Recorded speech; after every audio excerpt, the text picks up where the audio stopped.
Sa laing balita, subling nagprotesta kaganina ang mga militanteng Pondok. Nagrally sila tubangan sa Police Regional Office 7 sa gitawag nilang Black Friday protest. Nagsulob silang tanan o itom nga sapot. Gilusad nilang kalihukan human makomplito ang resulta sa ilang fact-finding dito sa Negros. Gulagway ni Jaime paglinawan nga daw aduna nay martial law karon dito sa Negros. Tungod kini sa matud pa nahitabo nga lain-lain kalapasan sa tawhanong katungod.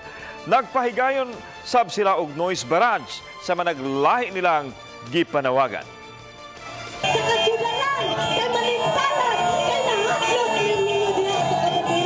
Amo ning gikundina ang itabo dito sa Gihulngan City o ubang mga parte sa Negros Oriental nangayo sa may hustisya sa mga gipangpatay, no? Panahon sa administrasyon ni Digong Duterte at the same time punungo na kining iyahang kampanya nga all-out war o pagsubi-subi, pagbugal-bugal sa atong kaobispuhan.